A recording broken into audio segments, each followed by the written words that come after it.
오늘 주신 하나님의 말씀은 구약 성경 출애굽기 13장 1절부터 20절까지 말씀이고요. 구약 성경 106쪽인데요.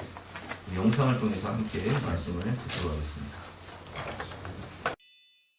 제 12장.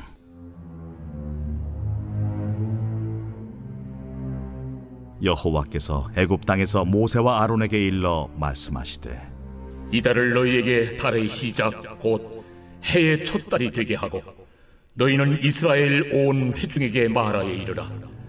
이달 열흘에 너희 각자가 어린 양을 취할지니 각 가족대로 그 식구를 위하여 어린 양을 취하되, 그 어린 양에 대하여 식구가 너무 적으면 그 집의 이웃과 함께 사람 수를 따라서 하나를 취하며 각 사람이 먹을 수 있는 분량에 따라서 너희 어린 양을 계산할 것이며, 너희 어린 양은 흠없고 1년 된 수컷으로 하되 양이나 염소 중에서 취하고 이달 19날까지 간직하였다가 해질 때에 이스라엘 회중이 그 양을 잡고 그 피를 양을 먹을 집 좌우 문설주와 인방에 바르고 그 밤에 그 고기를 불에 구워 무교병과 쓴 나물과 아울러 먹되 날것으로나 물에 삶아서 먹지 말고 머리와 다리와 내장을 다 불에 구워 먹고 아침까지 남겨두지 말며 아침까지 남은 것은 곧 불사르라. 너희는 그것을 이렇게 먹을지니 허리에 띠를 띠고 발에 신을 신고 손에 지팡이를 잡고 급히 먹으라. 이것이 여호와의 유월절이니라. 내가 그 밤에 애굽 땅에 두루다니며 사람이나 짐승을 막론하고 애굽 땅에 있는 모든 처음 난 것을 다 치고 애굽의 모든 신을 내가 심판하리라. 나는 여호와라. 내가 애굽 땅을 칠 때에 그 피가 너희가 사는 집에 있어서 너희를 위하여 표적이 될지라. 내가 피를 볼 때 너희를 넘어가리니 재앙이 너희에게 내려 멸하지 아니하리라. 너희는 이날을 기념하여 여호와의 절기를 삼아 영원한 규례로 대대로 지킬지니라. 너희는 이래 동안 무교병을 먹을지니 그 첫날의 누룩을 너희 집에서 제하라. 무릇 첫날부터 일곱째 날까지 유교병을 먹는 자는 이스라엘에서 끊어지리라. 너희에게 첫날에도 성회요 일곱째 날에도 성회가 되리니 너희는 이 두 날에는 아무 일도 하지 말고 각자의 먹을 것만 갖출 것이니라. 너희는 무교절을 지키라. 이날에 내가 너희 군대를 애굽 땅에서 인도하여 내었음이니라. 그러므로 너희가 영원한 규례로 삼아 대대로 이날을 지킬지니라. 첫째 달 그 달 19날 저녁부터 21일 저녁까지 너희는 무교병을 먹을 것이요 이래 동안은 누룩이 너희 집에서 발견되지 아니하도록 하라. 무릇 유교물을 먹는 자는 타국인이든지 본국에서 난 자든지를 막론하고 이스라엘 회중에서 끊어지리니 너희는 아무 유교물이든지 먹지 말고 너희 모든 유하는 곳에서 무교병을 먹을지니라.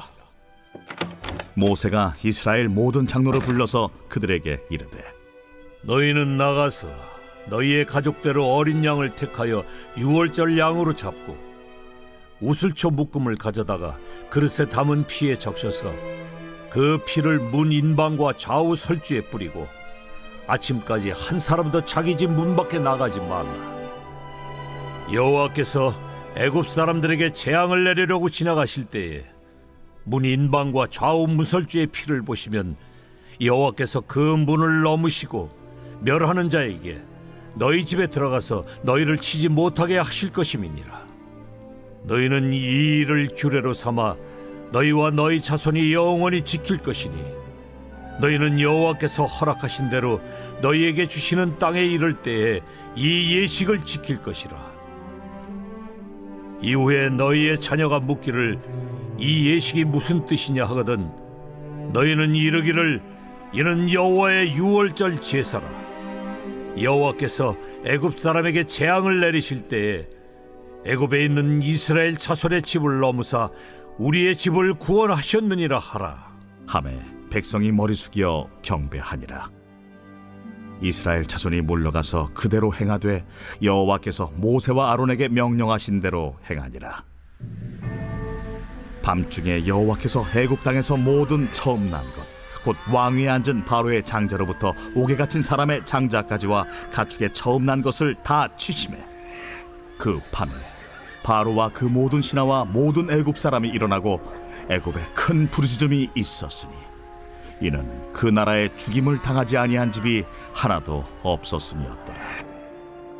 밤에 바로가 모세와 아론을 불러서 이르되 너희와 이스라엘 자손은 일어나 내 백성 가운데에서 떠나 너희의 말대로 가서 여호와를 섬기며 너희가 말한 대로 너희 양과 너희 소도 몰아가고 나를 위하여 축복하라. 애굽 사람들은 말하기를 우리가 다 죽은 자가 되도다. 하고 그 백성을 재촉하여 그 땅에서 속히 내보내려 하므로 그 백성이 발교되지 못한 반죽 담은 그릇을 옷에 싸서 어깨에 매니라.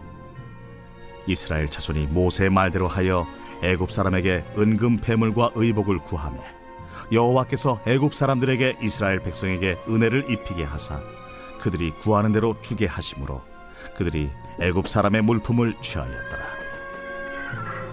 이스라엘 자손이 라암셋을 떠나서 숫곳에 이르니 유아 외에 보행하는 장정이 60만 가량이요 수많은 잡족과 양과 소와 심이 많은 가축이 그들과 함께하였으며 그들이 애굽으로부터 가지고 나온 발교되지 못한 반죽으로 무교병을 구웠으니 이는 그들이 애굽에서 쫓겨남으로 지체할 수 없었으며 아무 양식도 준비하지 못하였음이었더라. 이스라엘 자손이 애굽에 거주한 지 430년이라 430년이 끝나는 그날에 여호와의 군대가 다 애굽 땅에서 나왔은즉 이 밤은 그들을 애굽 땅에서 인도하여 내심으로 말미암아 여호와 앞에 지킬 것이니 이는 여호와의 밤이라. 이스라엘 자손이 다 대대로 지킬 것이니라. 여호와께서 모세와 아론에게 이르시되 유월절 규례는 이러하니라. 이방 사람은 먹지 못할 것이나 각 사람이 돈으로 산 종은 할례를 받은 후에 먹을 것이며 고리인과 타국 품꾼은 먹지 못하리라. 한 집에서 먹되 그 고기를 조금도 집 밖으로 내지 말고 뼈도 꺾지 말지며 이스라엘 회중이 다 이것을 지킬지니라. 너희와 함께 거류하는 타국인이 여호와의 유월절을 지키고자 하거든 그 모든 남자는 할례를 받은 후에야 가까이 하여 지킬지니 곧 그는 본토인과 같이 될 것이나 할례 받지 못한 자는 먹지 못할 것이니라. 본토인에게나 너희 중에 거류하는 이방인에게 이 법이 동일하니라. 하셨으므로 온 이스라엘 자손이 이와 같이 행하되 여호와께서 모세와 아론에게 명령하신 대로 행하였으며 바로 그날에 여호와께서 이스라엘 자손을 그 무리대로 애굽 땅에서 인도하여 내셨더라.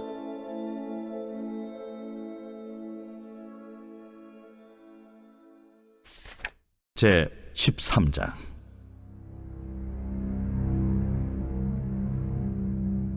여호와께서 모세에게 일러 이르시되 이스라엘 자손 중에서 사람이나 짐승을 막론하고 태에서 처음 난 모든 것은 다 거룩히 구별하여 내게 돌리라. 이는 내 것이니라. 모세가 백성에게 이르되 너희는 애굽 곧 종되었던 집에서 나온 그날을 기념하여 유교병을 먹지 말라. 여호와께서 그 손의 권능으로 너희를 그곳에서 인도해 내셨음이니라. 아비벌 이날에 너희가 나왔으니 여호와께서 너를 인도하여 가나안 사람과 헷 사람과 아모리 사람과 히윗 사람과 여부스 사람의 땅 곧 내게 주시려고 내 조상들에게 맹세하신 바 젖과 꿀이 흐르는 땅에 이르게 하시거든 너는 이달에 이 예식을 지켜 이래 동안 무교병을 먹고 일곱째 날에는 여호와께 절기를 지키라. 이래 동안에는 무교병을 먹고 유교병을 내게 보이지 아니하게 하며 내 땅에서 누룩을 내게 보이지 아니하게 하라. 너는 그날에 내 아들에게 보여 이르기를 이 예식은 내가 애굽에서 나올 때에 여호와께서 나를 위하여 행하신 일로 말미암음이라 하고 이것으로 내 손의 기호와 내 미간의 표를 삼고 여호와의 율법이 내 입에 있게 하라. 이는 여호와께서 강하신 손으로 너를 애굽에서 인도하여 내셨음이니 해마다 절기가 되면 이 규례를 지킬지니라. 여호와께서 너와 네 조상에게 맹세하신 대로 너를 가나안 사람의 땅에 인도하시고 그 땅을 내게 주시거든 너는 태에서 처음 난 모든 것과 내게 있는 가축의 태에서 처음 난 것을 다 구별하여 여호와께 돌리라. 수컷은 여호와의 것이니라. 나귀의 첫 새끼는 다 어린 양으로 대속할 것이요 그렇게 하지 아니하려면 그 목을 꺾을 것이며 네 아들 중 처음 난 모든 자는 대속할지니라.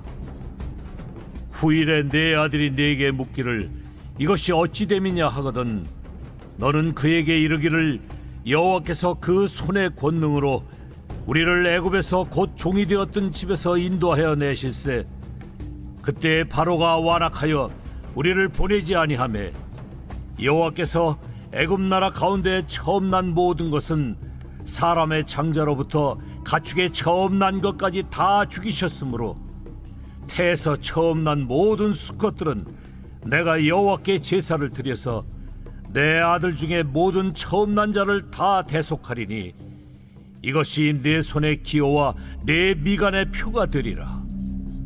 이는 여호와께서 그 손의 권능으로 우리를 애굽에서 인도하여 내셨음이니라 할지니라. 바로가 백성을 보낸 후에 블레셋 사람의 땅의 길은 가까울지라도 하나님이 그들을 그 길로 인도하지 아니하셨으니 이는 하나님이 말씀하시기를 이 백성이 전쟁을 하게 되면 마음을 돌이켜 애굽으로 돌아갈까? 하셨습니다. 그러므로 하나님이 홍해의 광야길로 돌려 백성을 인도하시매 이스라엘 자손이 애굽 땅에서 대열을 지어 나올 때에 모세가 요셉의 유고를 가졌으니 이는 요셉이 이스라엘 자손으로 단단히 맹세하게 하여 이르기를 하나님이 반드시 너희를 찾아오시리니 너희는 내 유고를 여기서 가지고 나가라 하였음이더라.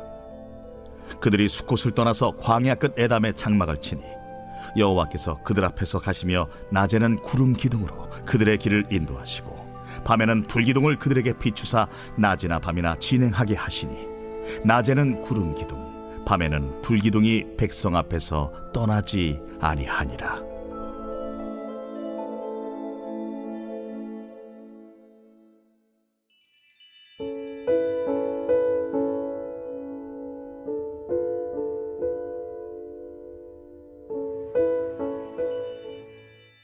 제23편 다윗의 시.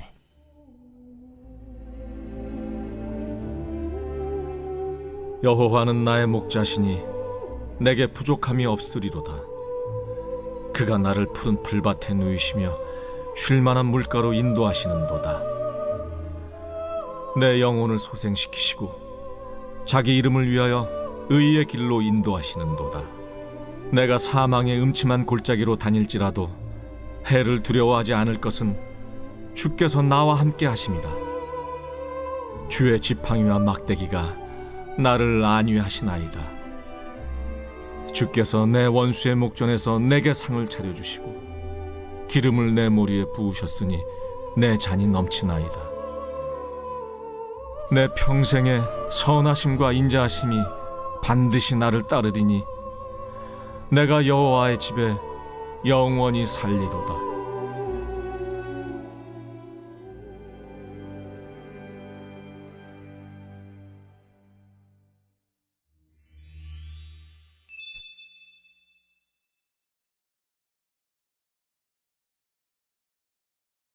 오늘 말씀의 제목은 천국 백성의 오리엔테이션이라는 제목으로 본 말씀에 대해서 함께 은혜를 나누겠습니다. 학교를 새로 입학하거나 직장을 들어가게 되면 오리엔테이션에 사전 교육을 하죠. 학교 생활을 어떻게 하는지, 직장 생활을 어떻게 하는지. 마찬가지로 오늘 본문은 애굽에서 400년 이상을 살던 이스라엘 백성들이 노예로 살았잖아요. 그 노예로 살다가 하나님의 은혜로 6월절 어린 양의 그 피로 말미암아 그 어린 양을 먹고 그리고 하나님 은혜로 하나님의 애굽의 10가지 양을 통해서 이스라엘 백성들을 구원해 주셨단 말이에요. 그래서 이제 본격적으로 하나님의 백성으로서 광야 생활, 신앙 생활을 시작하게 되는데, 그래서 오늘 본문의 장은 이 신앙 생활의 사전 교육, 광야 생활의 사전 교육이라고 할 수 있어요. 삼위일체 하나님에 대한 신앙 생활은 어떻게 해야 하는지 사전 교육인데, 우리가 구원받은 자로서 예수 그리스도의 보혈의 피로써 구원받고 부활에 참여한 천국 백성으로서 어떻게 살아야 하는지 오늘 본 말씀을 통해서 함께 배워보도록 하겠습니다. 첫 번째로 성자 예수님과 연합하라. 이제 오늘 본문의 내용은 성부 하나님, 성자 예수님, 성령 하나님에 대한 우리가 신앙생활을 어떻게 해야 될지, 삼위일체 하나님에 대한 신앙생활에 대한 내용인데, 첫 번째는 성자 예수님과 연합하라 이런 내용. 생명의 떡으로 오신 예수님을 먹고 마시고요. 예수님이 그 유월절에 성찬식을 행하시잖아요. 이것은 너희를 주는 바 내 몸이니 받으라 먹으라 나는 기름이다. 이 떡이 어떤 떡이라고 했죠? 무교병이라고 말씀드렸죠. 왜 그러냐? 유월절은 무교절이에요. 유월절은 하루지만 무교절은 일주일이라고 말씀을 드렸고, 그 무교절 기간에는 무교병만 먹었는데, 오늘 모세는 이 광야에서 신앙생활을 시작하는 이스라엘 백성들에게 이 무교절을 지키고 무교병을 먹으라 다시 한번 권면하고 있습니다. 3절부터 저희가 보겠습니다. 모세가 백성에게 이르되, 우리 다 읽었던 내용이니까 6절과 7절을 읽을게요. 6절, 7절. 이래 동안 무교병을 먹고 일곱째 날에는 여호와께 절기를 지키라. 이래 동안에는 무교병을 먹고 유교병을 내게 보이지 아니하게 하며 내 땅에서 누룩을 내게 보이지 아니하게 하라. 누룩 없는 무교병을 먹으라는 거예요. 누룩은 외식과 죄를 의미한다고 했죠. 외식과 죄를 버리고 하나님 앞에 거룩하게 무교병을 먹어라. 근데 이 무교병은 바로 예수 그리스도의 살과 피를 의미하는 거예요. 예수님께서 성경을 보면 요한복음 6장에 이렇게 말씀하셨죠. 우리 성찬식 때마다 제가 이 말씀을 읽는데 한번 읽어보겠습니다. 6장 35절. 예수께서 이르시되 나는 생명의 떡이니. 요한복음에 예수님께서 자기를 나는 양의 문이다, 나는 포도나무라, 나는 생명의 떡이다 이렇게 에고 에이미 자기를 계시하시죠. 그 중에 하나가 나는 생명의 떡이니. 예수님께서 우리를 위해서, 우리가 그런 찬양 있잖아요. 주님의 살과 피. 날 위해 십자가 지신 주님의 몸, 날 위해 흘리신 주님의 피. 우리는 그 예수님의 그 살과 피를 먹는 거예요. 그래서 성찬식 할 때 우리가 그 떡과 잔을 받을 때 주님께서 뭐라고 말씀하시죠? 이것은 너희를 위하여 주는 바 받은 나의 몸이니 받으라 먹으라 나를 기념하라. 이것은 너희를 위하여 흘린 바 나의 피, 곧 언약의 피니 받으라 마시라. 이렇게 말씀하시잖아요. 우리가 성찬식 때 먹는 이 떡과 포도주는 성령의 영적 임재를 통해서 우리가 예수님의 살과 피를 먹는 거예요. 그래서 예수님께서 우리를 위해서 십자가에서 찢긴 자기의 몸을 주시고 우리를 위해서 흘리신 피를 피값으로 우리 사시는 거죠. 그것을 먹음으로 우리가 주님과 연합하는 의미라고 말씀을 드렸죠. 성찬식 때. 마찬가지예요. 나는 생명의 떡이니 내게 오는 자는 결코 줄이지 아니할 터이요 나를 믿는 자는 영원히 목마르지 아니하리라. 나는 하늘에서 내려온 살아있는 떡이니 사람이 이 떡을 먹으면 영생하리라. 내가 줄 떡은 곧 세상의 생명을 위한 내 살이라 하시니라. 그래서 예수님이 자기 몸을 주신 거예요. 우리를 위해서 십자가에서 자기의 피를 주신 거예요. 53절입니다. 예수께서 이르시되 내가 진실로 진실로 너희에게 이르노니 인자의 살을 먹지 아니하고 인자의 피를 마시지 아니하면 너희 속에는 생명이 없느니라. 내 살을 먹고 내 피를 마시는 자는 내 안에 거하고 나도 그의 안에 거하라.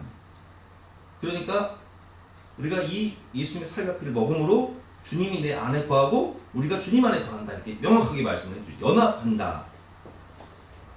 57절입니다. 살아계신 아버지께서 나를 보내심에 내가 아버지로 말미암아 사는 것 같이 나를 먹는 그 사람도 나로 말미암아 살리라. 아멘. 자, 우리는 이 예수님의 살과 피를 먹는다는 것은 예수님과 연합을 의미하는 거예요.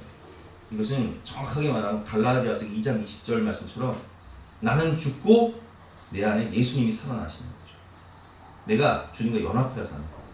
예수님과 십자가에 함께 죽고 또 예수님의 부활의 권능에 참여하여 이제는 내가 사는 것이 아니요 내 안에 그리스도가 사는 것이다. 갈라디아서 2장 20절 말씀입니다. 내가 그리스도와 함께 십자가에 못 박혔나니 그런즉 이제는 내가 사는 것이 아니요 오직 내 안에 그리스도께서 사시는 것이다. 이제 내가 육체 가운데 사는 것은 나를 사랑하사 나를 위하여 자기 자신을 버리신 하나님의 아들을 믿는 믿음 안에서 사는 것이라. 아멘. 그래서 우리는 예수님이 우리를 핏값으로 사신 받으셨기 때문에 예수님 짝의 인생을 사는 거예요. 그것이 고린도후서 5장 15절에 보면 나와 있죠.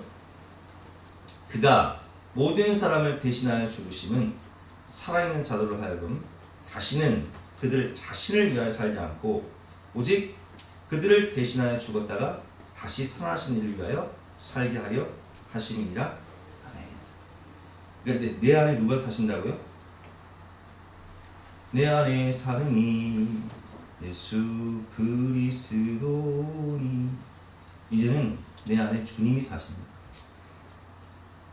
우리가 쉽게 생각하면 내가 혼자 살 때는 그냥 내 마음대로 살아요. 그런데 결혼을 하는 순간 달라져요. 모든 것이 가정 중심으로. 내 몸이 내 것이 아니에요. 내 삶이 가정 중심으로, 자녀 중심으로 돌아갑니다. 마찬가지예요. 우리가 예수님과 연합한다는 것은 예수님과 결혼한다는 거예요. 예수님의 신부가 된다는 거예요. 나 옛사람을 죽고 예수 그리스도를 얻으면 새 사람이 된다는 거예요. 그래서 예수님과 연합한다는 것은 곧 말씀의 떡으로 오신, 생명의 떡으로 오신 예수님을 먹는 거죠.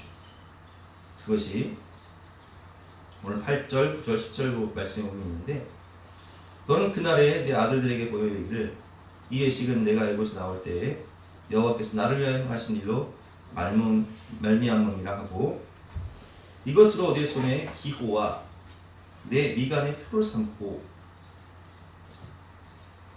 여호와의 율법이 내 입에 있게 하라. 여호와의 율법이 내 입에 있게 하라. 오늘 본문 말씀 보면 이것을 자녀들에게 가르치라는 거예요. 이 무교절 의식이라든지 또 첫 새끼가 나면 하나님께 드리는 것을 내 자녀들이 묻거든 하나님께서 우리를 어떻게 사랑하셨는지, 어떤 은혜를 구원하셨는지를 가르치라는 거예요. 그래서 우리가 요한복음 1장을 보면 로고스 기독론이 나오죠. 로고스 기독론이라는 게 뭐예요? 말씀이 육신이 돼요. 말씀이신 하나님이 육신이 되어 우리 가운데 오셨는데 그분이 누구시라는 거예요? 예수 그리스도라는 거예요. 요한복음 1장 14절 말씀. 말씀이 육신이 되어 우리 가운데 거하시며 우리가 그 영광을 보니 아버지의 독생자의 영광이요 은혜와 진리가 충만하다. 그러니까 이 말씀으로 오신 예수님은 어떻게 하는 거예요? 먹으라는 거예요. 곧 우리가 성경 말씀을 읽는다는 것이 곧 말씀이신 예수 그리스도를 먹는 거예요. 주님과 연합하는 거예요.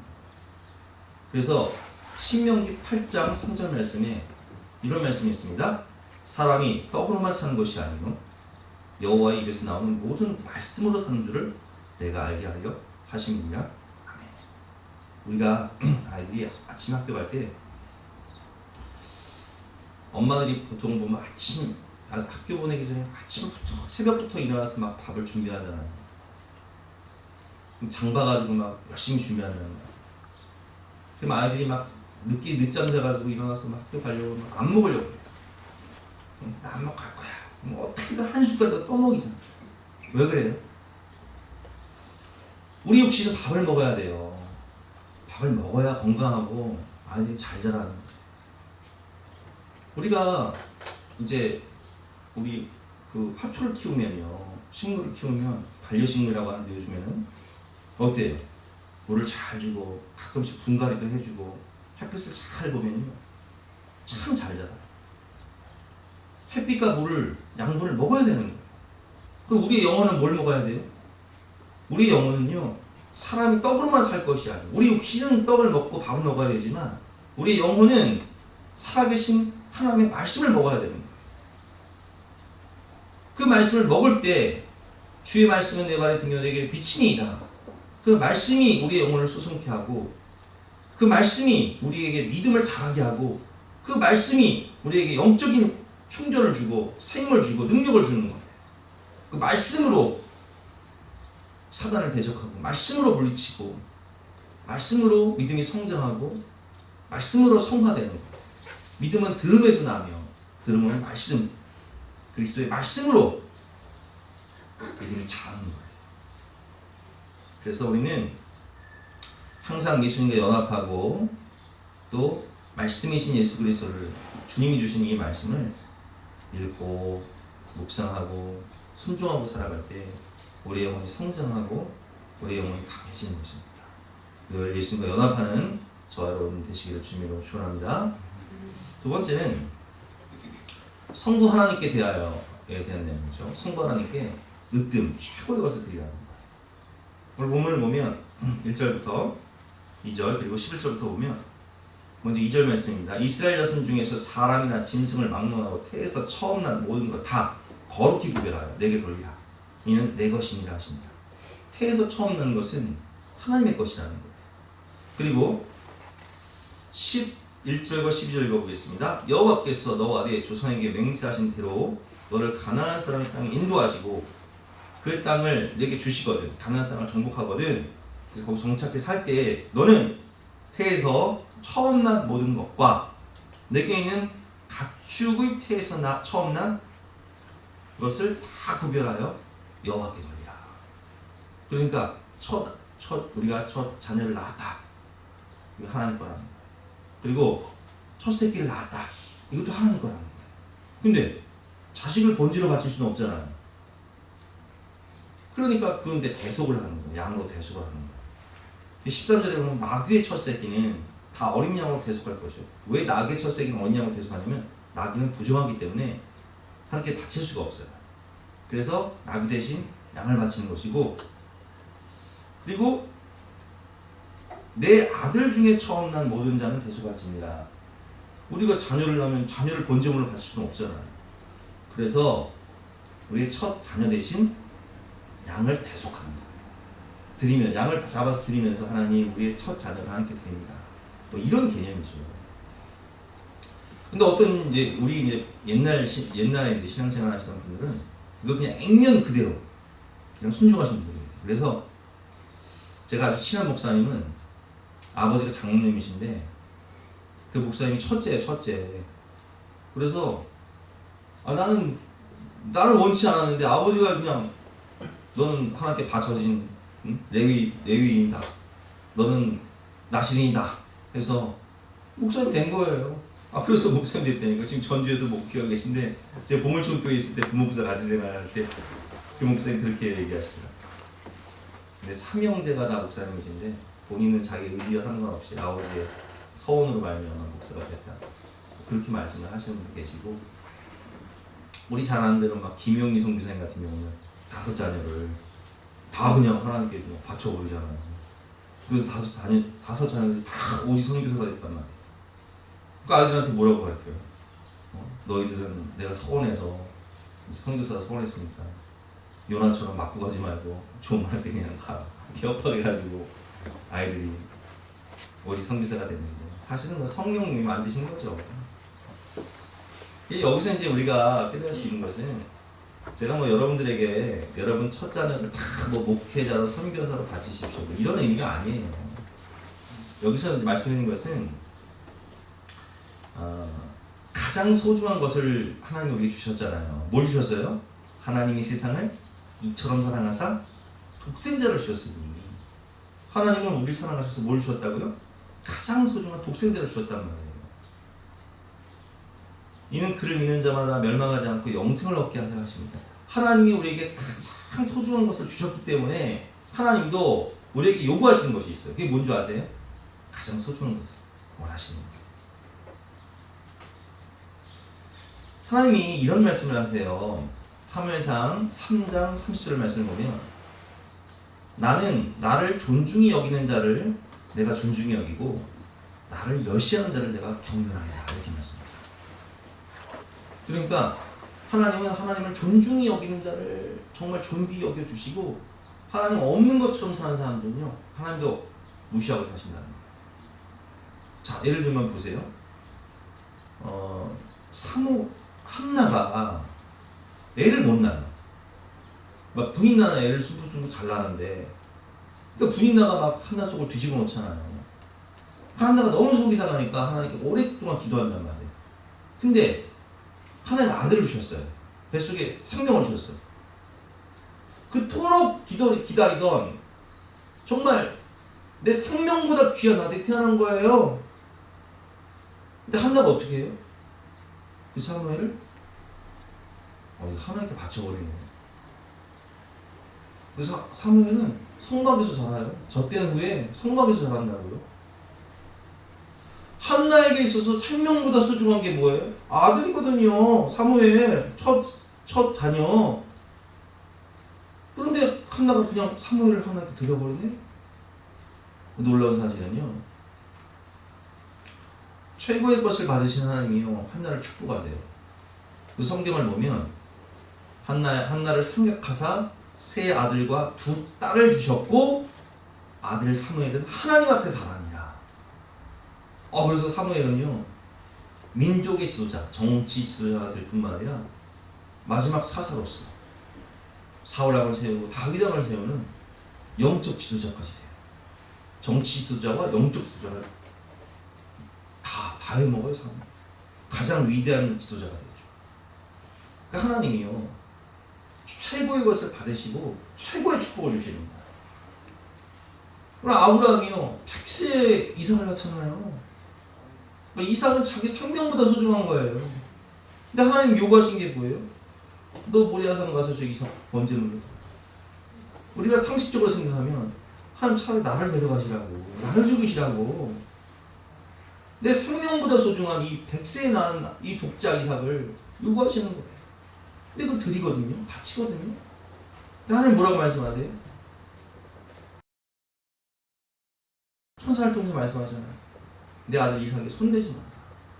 내가 내 아들 독자라도 내게 아끼지 않은 걸 봤다. 그리고 축복을 하시죠. 하늘의 별을 봐라. 내가 이와 같은 자손들을 내게 주리라. 저 땅을 적각 꾸리는 땅을 내가 너에게 다 주리라. 천하남이 너를 통해 복을 받으리라. 그래서 아브라함과 다윗의 후손으로 예수 그리스도가 오시는 거예요. 최고의 것을 받으시는 하나님이 최고의 축복을 주시는 거예요. 그러니까 하나님이 원하시는 게 뭐냐? 으뜸을 원하시는 거예요. 최고의 것을 주셨으니 우리도 하나님께 최고의 것을 드리라는 거예요.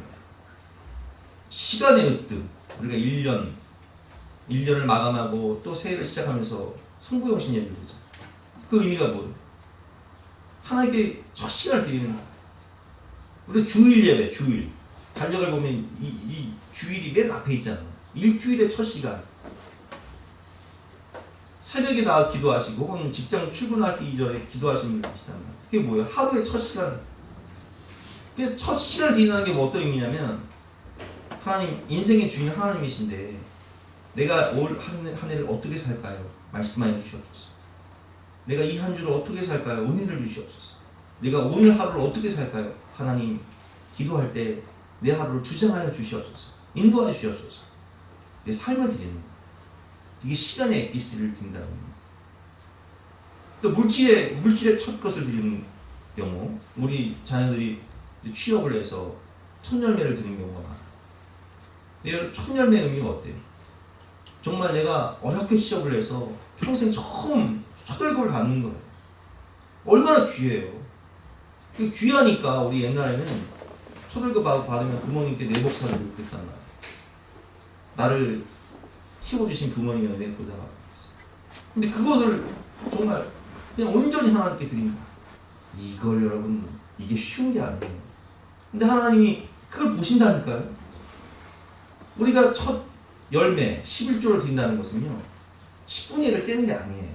삶의 엑기스를 드리는 거예요. 하나님, 내 인생의 주인은 하나님이신데 내가 이 물질이 더 이상 죄 짓는 도구, 물질이 독이 아니라 물질이 복이 될 수 있도록 하나님께 드립니다.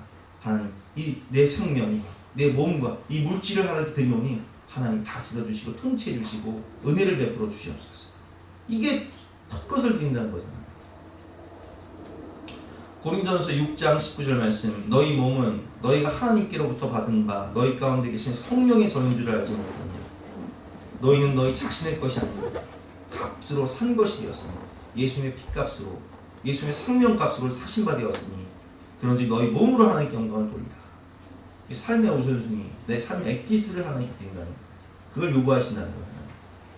하나님께 대하여 최고의 것을 드리라. 그 최고의 것을 드리면 하나님께 받는 축복이 있어요. 제가 한나의 예를 들었잖아요. 아브라함의 예를 들었잖아요. 우리가 주님을 위하면요, 주님도 우리를 위하신다니까요. 하나님 뭐라고 말씀하셨어요? 나는 나를 존중히 여기는 자를 존중히 여기고 나를 무시하는 사람은 나도 무시할 거야. 너희는 먼저 그의 나라와 그의 의를 구하라. 그리하면 이 모든 것을 너에게 더하시리라 약속하셨어요. 우리가 너무 잘 알고 있는 얘기죠. 크리스마스 선물이라는 소설을 보면 아내가 남편을 사랑해서 남편이 아끼는 시계가 있는데 시계줄이 없어요. 내가 남편에게 뭘 해줄 수 있을까? 자신이 정말 아끼는 긴 머리를 잘라서 남편을 위해 시계줄을 사는 거예요. 남편도 성탄절을 맞아서 아내에게 뭔가를 해주고 싶은데 내가 사랑하는 아내에게 가나에서 해줄 수 있는 건 없고 뭘 해줄 수 있을까? 그래, 내가 가장 아끼는 이 시계를 팔아서 저 아내가 아끼는 저 머리에 꽂을 수 있는 이쁜 머리핀을 사줘야겠다. 그 시계를 팔아서 머리핀을 사는 거야. 이게 무슨 얘기예요? 서로를 가장 사랑하고 가장 존중히 여기기 때문에 자기의 가장 소중한 것을 팔아서 선물하는 거예요. 여러분, 하나님이 우리에게 뭘 주셨어요? 독생자를 주셨다고요. 그렇기 때문에 하나님은 우리에게 요구하시는 게 있어요. 내가 너를 그렇게 사랑한 것처럼 너도 나를 사랑해 줄 수 없게 해. 내가 너를 그렇게 아끼고 내가 너를 존중해 준 것처럼 너도 나를 존중해 줄 수 없게 해. 너희는 먼저 그의 나라와 그의 의를 구하라. 그냥 이 모든 것을 더하시라. 이 말씀은 네가 나를 생각하고 나를 위해 일을 하면 내가 너의 미래와 너의 가정과 너의 자녀들과 너의 모든 것을 내가 책임져 줄게. 너는 나를 위해 일하고 나는 너를 위해 일하자. 우리 서로 바꾸자. 이런 의미예요. 잠언 3장 9절 말씀이죠. 내 재물과 내 소산의 처음 익은 열매로 여호와를 공경하라. 그리하면 내 창고가 가득히 차고 내 포도즙 틀에 새 포도즙이 넘치리라. 이건 포도즙은 기쁨을 상징하는 거잖아요. 기쁨이 넘치는 삶을 주신다는 거예요. 은혜가 충만한 삶을 주신다는 거예요. 말라기 3장 10절 말씀이죠. 만군의 여호와가 이르노라. 너희의 온전한 11조를 창고에 들여 나의 집에 양식이 있게 하고 그것으로 나를 시험하여 내가 하늘문을 열고 너희에게 복을 쌓을 곳이 없도록 붙지 아니하노라. 만군의 여호와가 이르노라. 내가 너희를 위하여 메뚜기를 금하며 너희 토지 소산을 먹어 없애지 못하게 하며 너희 밭에 포도나무 열매가 기한 전에 떨어지지 않게 하라. 농사를 짓는데 아무리 농부가 열심히 농사를 쳐도요, 메뚜기 때가 한번 오면요 그냥 싹쓸이 초토화되는 거예요. 이 메뚜기장 맞잖아요. 아무리 농사를 열심히 지어도 비가 안 오면요 포도가 열매가 기한 전에 떨어져 버려요. 태풍이 오면 기한 전에 떨어져 버린다니까요. 그런데 하나님 뭐라고 말씀하세요? 네가 나를 생각하고 나를 위하면 내가 메뚜기를 금하며 포도나무 열매가 기한 전에 떨어지지 않게 하리라. 이 말씀이 무슨 의미예요? 헛돈 나가지 않게 지켜주시겠다는 거예요. 그럼 어떻게 헛돈이 나가요? 우리가 죄를 짓고요 엉뚱한 짓을 하고 그러면 이게 헛돈이 나가요. 사고 쳐서 보상해 줘야 되고요. 또 쓸데없는 병이 걸려가지고 병원비로 나가고 하나님 그거 막아주시겠다는 거예요. 내가 하늘문을 열고 너에게 복을 쌓을 것이 없도록 그렇지 않느냐 보라. 그래서 여러분 우리가 성도 하나님께 최고의 으뜸을 드리면 하나님도 우리를 존중히 여겨주시고 이렇게 놀라운 축복과 은혜를 주신다는 사실을 기억하고 하나님께 으뜸을 드리는 저와 여러분 되시기를 주님의 이름으로 축원합니다. 세 번째는 성령 하나님께 대한 건데요. 성령 하나님의 인도와 보호를 받아라. 오늘 17절과 18절 말씀을 보면 바로가 백성을 쫓아내 보낸 후에 블레셋 사람의 땅에 길은 가까울지라도 하나님이 그들을 그 길로 인도하지 아니하셨으니 이는 하나님의 말씀하시기를 이 백성이 전쟁을 하게 되면 마음을 돌이켜 애굽으로 돌아갈까 하셨습니다. 그러므로 하나님이 홍해의 광야길로 돌려 백성을 인도하시네 이스라엘 자손이 애굽 땅에서 대를 지어 나올 때. 자 보세요. 지도를 볼까요 한번? 지도를 보면 애굽에서 가나안 땅으로 가는 고속도로, 직통이죠.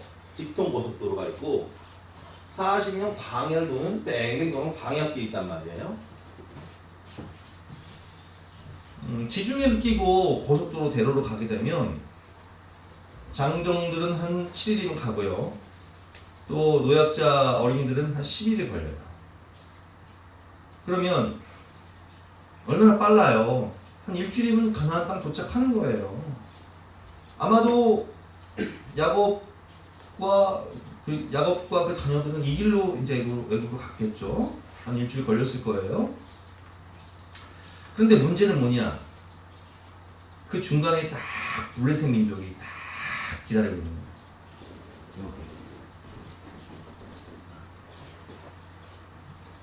거예요. 블레셋이 어떤 민족인지 알고 계시죠? 대표적인 사람이 누가 있어요? 골리앗. 2m 80. 골리앗이 칼과 창과 단창과 방패를 가지고 딱 전쟁이 나오잖아요. 이게 무슨 얘기냐면 이스라엘은요, 우리가 성경을 보면 사울 왕 때도요 칼이 없어요. 왜 그러냐? 대장간이 없어요. 그럼 대장간은 어디 있냐? 블레셋에 있어요. 블레셋은 철기 문화예요. 근데 가나안은 철기 문화가 아니에요. 이게 전쟁으로 따지면, 지금 이제 전쟁으로 따지면 블레셋은 핵을 갖고 있는 거예요. 우리는 핵이 없어요. 블레셋을 만나서 전쟁을 한다고요? 그들은 철병거를 가지고 칼과 창과 단창으로 무장된 3m 가까이 되는 거인 족속인데, 지금 이스라엘 백성들은 430년 만에 출애굽을 했는데 노예예요, 노예. 군사훈련을 받은 적이 없고 오합지졸. 그러니까 하나님이 오늘 본 말씀을 보면 블레셋 사람의 땅의 길은 가까울지라도 하나님이 그들을 그 길로 인도하지 아니하셨으니 이는 하나님이 말씀하시기를 이 백성이 전쟁을 하게 되면 마음을 돌이켜 애굽으로 돌아갈까 하셨습니다. 이 상대가 안 된다는 거예요. 겁먹고 돌아갈까? 애굽으로 돌아가면 안 되니까. 그러므로 하나님이 홍해 광야길로 빙빙 돌려 백성을 인도하시네. 이스라엘 자손이 10일이면 걸리는 그 고속도로를 가는 것을 막게 하시고 40년간 광야길을 돌리셨다는 거예요. 17절 말씀에 인도하심에라는 단어는 히브리어로 나함이라고 합니다. 그 뜻은 앞서가다, 솔선한다, 위로하고 동정하고 그 마음을 알아준다라는 뜻이고, 18절 말씀에 돌려라는 히브리어는 사바브라고 해요.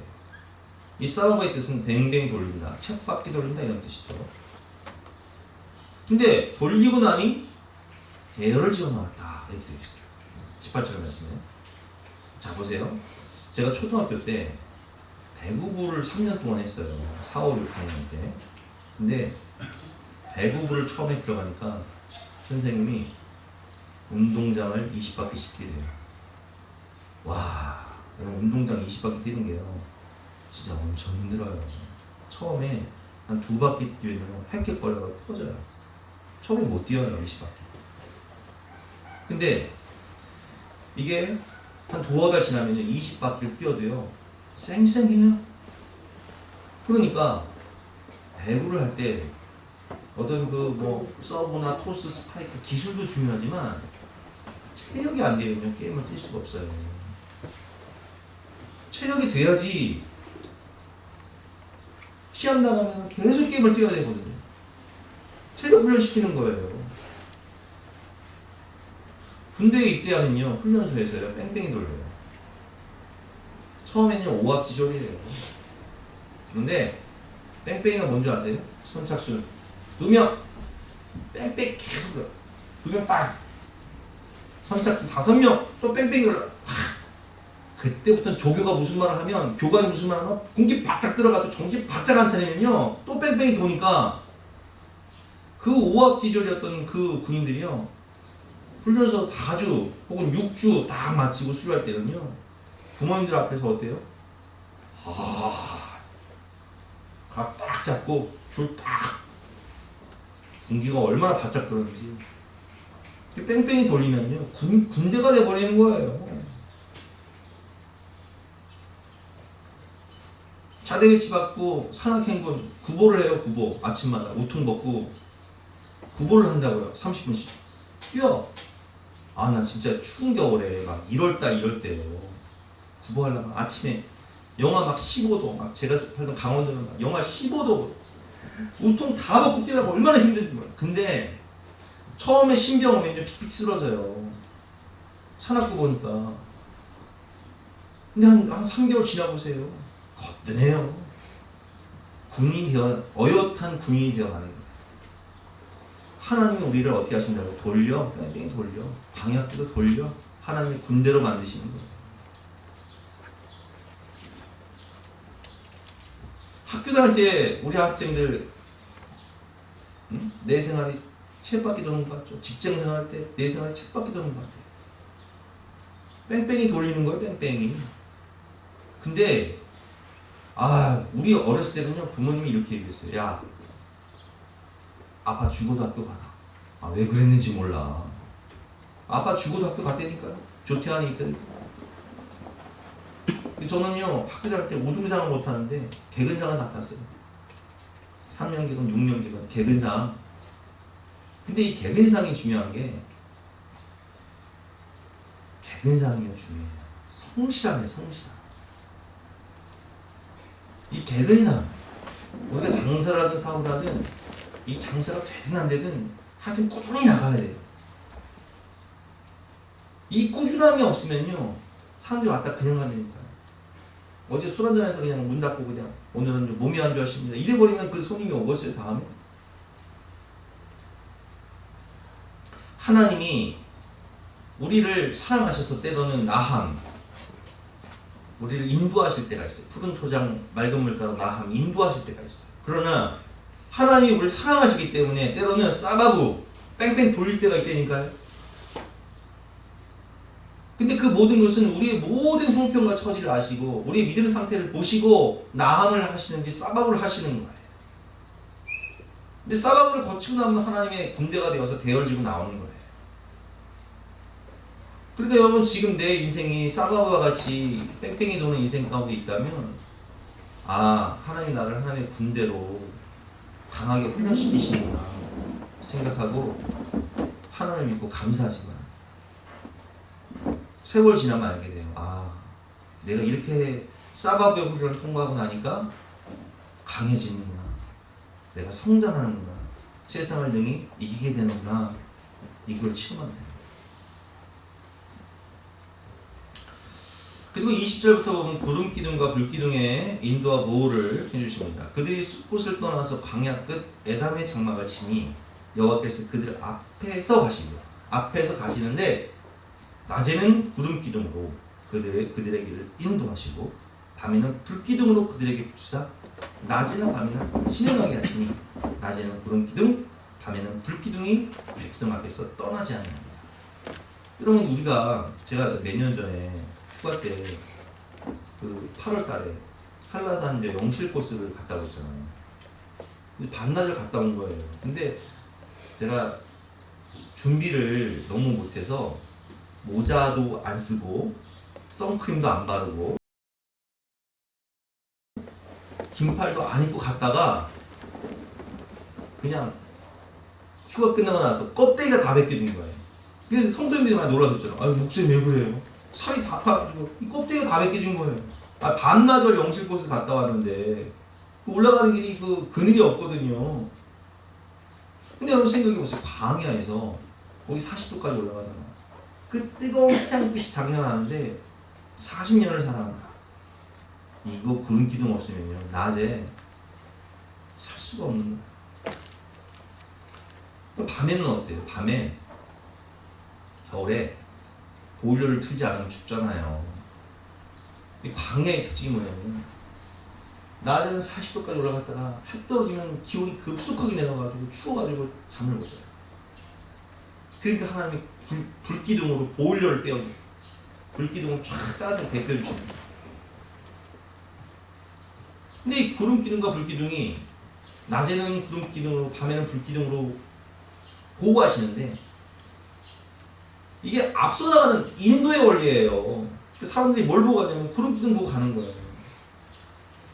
민수기 9장을 보면 이 구름기둥의 원리가 있습니다. 구름이 성막에서 떠오를 때는 이스라엘 자손이 곧 행진하여 구름 떠오른다. 짐 싸라. 행진해야 돼. 하나님 앞서 가시니까 따라가야 돼. 구름이 머무는 곳에 이스라엘 자손들이 진을 칩니다. 이스라엘 자손이 여호와의 명령을 따라 행진하였고 여호와의 명령을 따라 진을 쳤으며 구름이 성막 위에 머무는 동안에는 그들이 진영에 머물렀고 구름이 성막 위에 머무는 날이 오를 때는 이스라엘 자손이 여호와의 명령을 지켜 행진하지 아니하였으니 혹시 구름이 성막 위에 머무는 날이 적을 때에도 그들이 다만 여호와의 명령을 따라 진영에 머물고 여호와의 명령을 따라 행진하였으며 혹시 구름이 저녁부터 아침까지 있다가 아침에 구름이 떠오를 때는 빨리 짐 싸야겠네. 난 여기가 너무 좋은데 간만에 푸른 초장 맑은 물가를 만났는데 구름 떠오르네. 그럼 짐 싸자는 거예요. 여기가 좋사오니 소용없어요. 구름 떠오르면 가는 거예요. 구름이 떠올 때는 그들이 행진하였고 구름이 가만히 있다가 떠오르면 곧 행진하였으며 이틀이든지 한 달이든지 1년이든지 구름이 성막 위에 머물러 있을 동안에는 이스라엘 자손이 진영에 머물고 행진하지 않으다가 떠오르면 행진하였으니 그들이 여호와의 명령을 따라 진을 치며 여호와의 명령을 따라 행진하고 또 모세를 통하여 이르신 여호와의 명령을 따라 여호와의 직임을 지켰더라. 아멘. 우리가 하는 것도 아니고 머물고 싶다가 머무는 것이 인생이 아니에요. 하나님의 구름기둥과 불기둥의 인도하심이 있다는 거예요. 제 인생을 돌아보면 제가 초등학교 때 과천에 살았답니다. 과천은요 정말 살기 좋은 계획도시예요. 일산 분당이 생기기 전에 처음 생긴 계획도시이기 때문에 얼마나 깨끗하고 살기 좋은지 몰라요. 교육도시예요. 앞에는 관악산, 뒤에는 청계산. 얼마나 공기 맑고 조용하고 교통도 좋아요. 지하철도 들고. 근데 그 좋은 과천에 살다가 뭐 되는 일이 없어.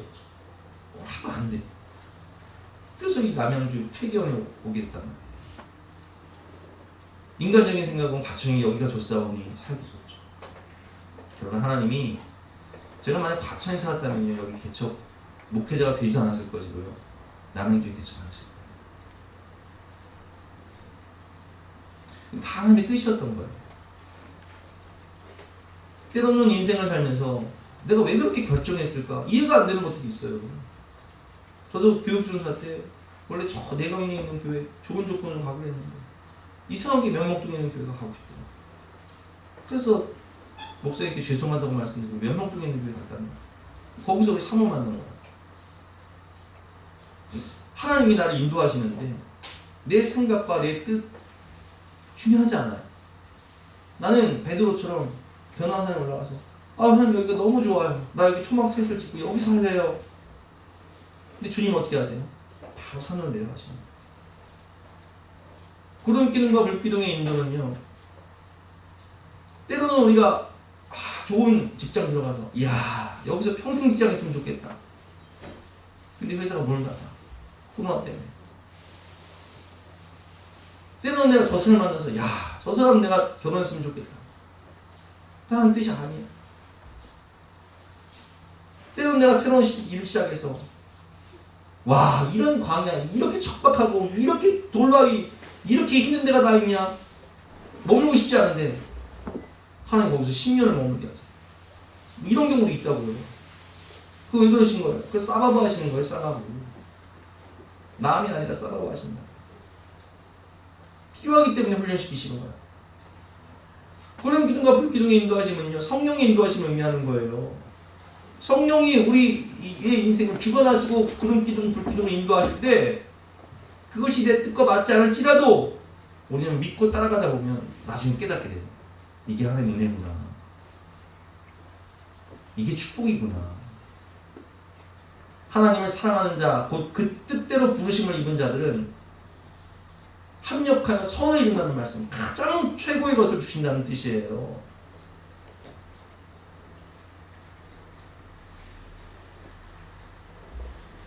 때로는 우리가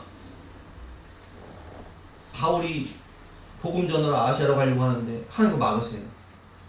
아니 복음 전하러 아시아로 가는데 왜 막으시냔 말이에요. 하나님은 유럽 선교의 뜻이 있었던 거예요. 빌립보 교회 세우고 고린도 교회 세우고 데살로니가 교회 세우고 세상을 복음화시키기 위해서는 세상의 중심이었던 로마로 가야 되는 거예요. 한 막으신다고. 안디옥 교회의 5명의 지도자들이 기도를 금식하며 기도하는데 하나님이 뜬금없이 바울과 바나바, 당시 안디옥 교회 담임 목사님과 수석 부목사님이었던 바울과 바나바를 선교사로 보내시네. 이게 웬일입니까? 인간적으로 생각하면 이해가 안 되는 말씀이지만 하나님은 가장 좋은 선택을 하시는 거예요. 그래서 우리가 매일매일 하늘 보고 구름 보고 성령의 인도하심 따라 하나님 가시면 가고 멈추라 하시면 멈추는 훈련, 이 나함과 사바브의 훈련을 통해서 순종하게 되면요 세월이 지난다면 알게 돼요. 아, 이게 하나님 축복이었구나, 하나님 은혜였구나, 하나님 나에게 가장 좋은 걸 주시는구나. 오늘 요셉을 보면요, 요셉도 자기 의지와 상관없이 성령이 어떻게 인도하세요? 형들에 의해서 노예로 애국으로 팔려요. 억울하게 보디발 장군의 아내의 유혹을 뿌리쳤다는 이유로 누명을 쓰고 감옥에 갇혀요. 그러나 그것은 하나님의 애국을 요셉의 총리로 세우시기 위한 사바브, 돌리심이었어요. 훈련이었어요. 그리고 그는 결국 세계를 구원하고 구속사를 이루는 축복의 통로가 된다는 거예요. 그리고 어떤 유언을 하죠? 오늘 19절 말씀은 모세가 요셉의 유고를 가졌으니 이는 요셉이 이스라엘 자손에게 단단히 맹세하여 이르기를 하나님이 반드시 너희를 찾아오시니 너희는 내 유고를 여기서 가지고 나가라. 이 땅에 애국의 소망을 두지 말고 저 가나안 땅 천국의 소망을 두고 살아라. 내 유골도 반드시 애국에서 나갈 때 가지고 나가라. 하나님 찾아오실 거다. 이렇게 유언한단 말이에요. 그는 정확히 성령의 인도하심을 받는 사람이에요. 그래서 오늘 모세가 요셉의 유고를 가지고 나가잖아요. 저 세계에 가면 지금 요셉의 무덤이 있어요. 실제로 있어요. 그 유고를 묻어놓은 무덤입니다. 이 땅의 소망을 두지 말고 천국의 소망을. 그래서 성령은, 보혜사 성령은요, 원더풀 카운셀러, 아주 최고의 위대한 상담자가 되시는 거예요. 우리 인생을 아주 원더풀 카운셀러가 되셔서 아주 최고로 인도해 주시고 지도해 주시는 상담자가 되시는 거예요. 요한복음 16장 13절 말씀, 그러나 진리의 성령이 오시면 그가 너희를 모든 진리 가운데로 인도하시니 그가 스스로 말하지 않고 오직 들은 것을 말하며 장래일을 너희에게 알리시리라. 무릇 하나님의 영으로 인도함을 받는 사람은 곧 하나님의 아들이라. 그래서 우리는 이 구름 기둥과 불 기둥, 성령의 인도하심을 받아야 됩니다. 오늘 결론 말씀입니다. 성자 예수님에 대하여 주님과 연합하시고 주님의 살과 피를 먹고 말씀이신 예수 그리스도를 먹고 성부 하나님께 대하여 성부 하나님께는 최고의 으뜸을 들여서 최고의 것을 받으시는, 하나님을 존중히 여기시고 하나님께 존중히 여김을 받는 삶을 사시길 바랍니다. 성령 하나님께 대하여 인도와 보호 가운데 순종하며 나음과 싸바고 인도하심이 있고 돌리심이 있지만 믿고 순종하고 가다 보면 하나님에게 가장 좋은 것을 주신다는 진리를 깨닫게 되는 저와 여러분 되시기를 주님의 이름으로 축원합니다. 이 시간 주신 말씀 붙잡고 함께 기도하는 시간 갖도록 하겠습니다.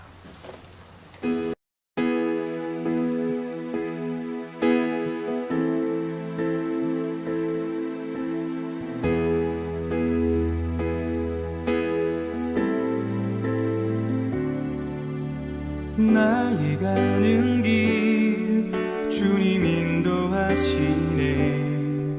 그는 보이지 않아도 날 위해 일하시네. 주 나의 인도자 항상 함께 하시네. 사랑과 힘 베푸시며 인도하시네.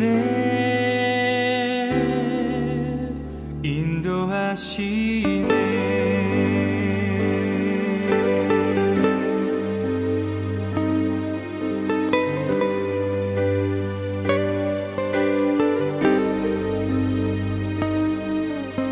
나의 가는 길 주님 인도하시네.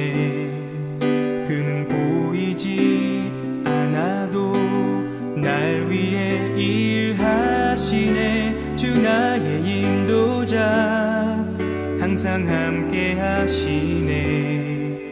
사랑과 힘 베푸시며 인도하시네. 인도하시네. 광야의 길을 만드시고 날 인도해. 사막의 강 만드신 것 보라. 하늘과 땅 변해도 주의 말씀 영원히 내 삶 속에 새 일을 행하리.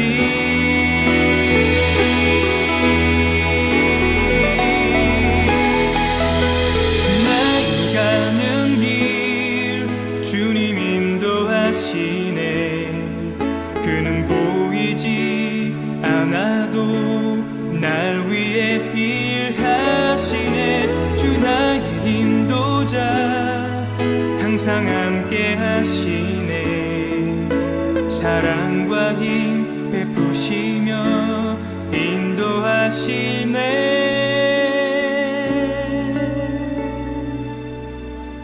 인도하시네.